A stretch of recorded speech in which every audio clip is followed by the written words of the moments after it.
Hi Stage 3, we are going to have a look today at timelines. We're going to start by asking, what is a timeline? Well, a timeline is a visual representation of important events in the order in which they occurred. So it's ordered chronologically. Usually, a timeline is ordered along a line, that's why it has the word line in it, and it's either vertically, so going from top to bottom, or horizontally. More often than not, we will see horizontal timelines that go from left to right.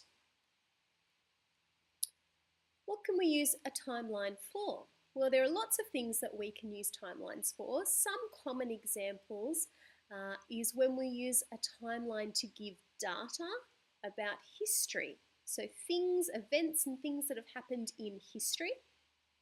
We could use a timeline to show a specific series of events that has happened. So there's an example to remind you that it can be used for history. Or it might be a series of events that we can see here on this image. Things that happened in the morning, from my alarm ringing through to me leaving for school. All of those events have been listed vertically down the page. Or you could use a timeline to represent the lifespan of a particular person, from birth through to a particular time in their life. So how do we create timelines? We're going to take a closer look at how to do that because you are going to create a timeline today as well. First thing that you need to do is decide what you want your timeline to represent. What do you want it to be about? For you today, yours is going to be all about your life.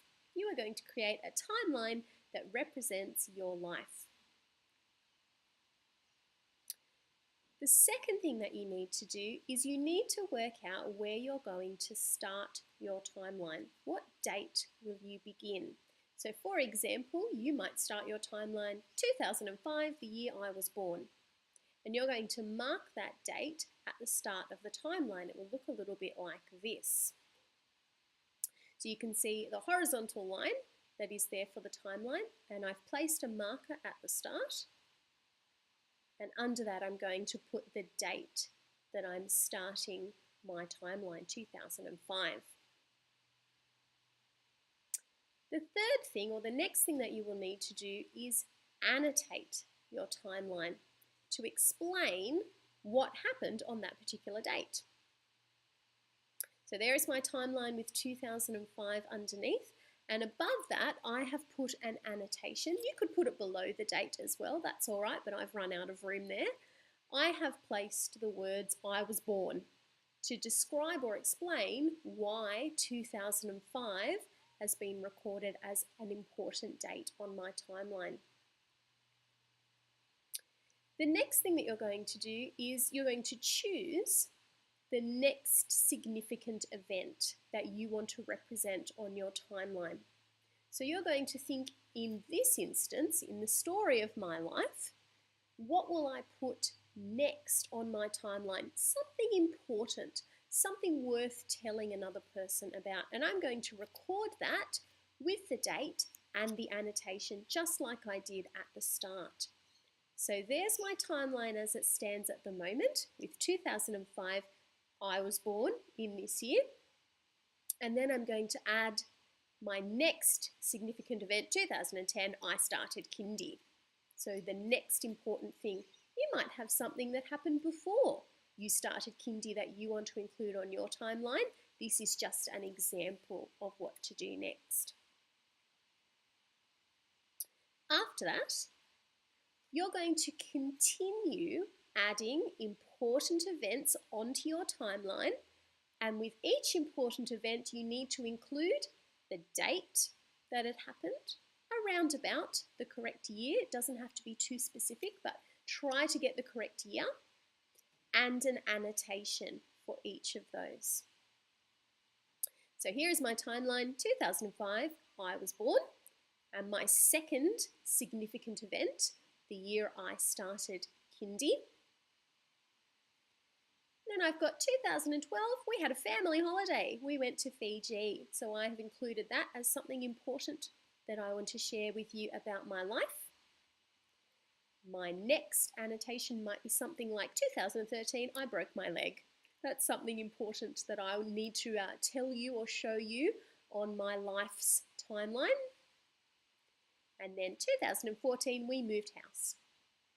These are some examples, and you will have different examples from your own life that you can record on your own timeline.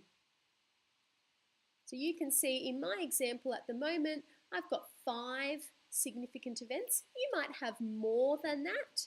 You might have slightly less than that. But that will come out in your planning. So when you plan your timeline, you might sit down and think about the important events first, just so you know how many you have, so that you don't run out of room along your timeline and have to start over.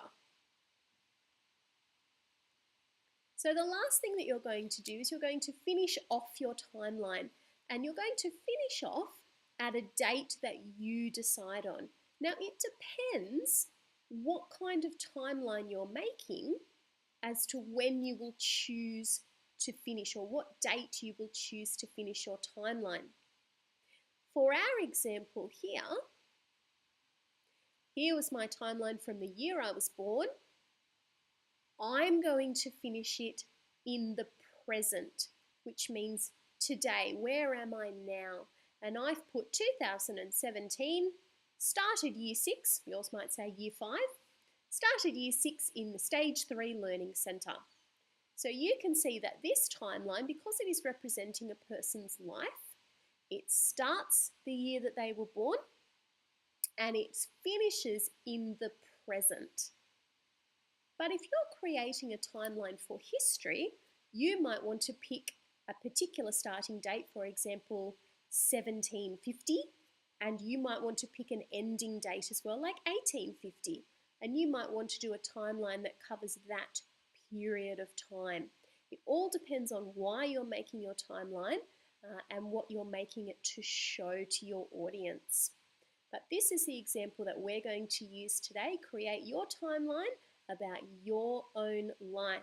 Your teacher is going to help you now to construct one of these for yourself. Good luck.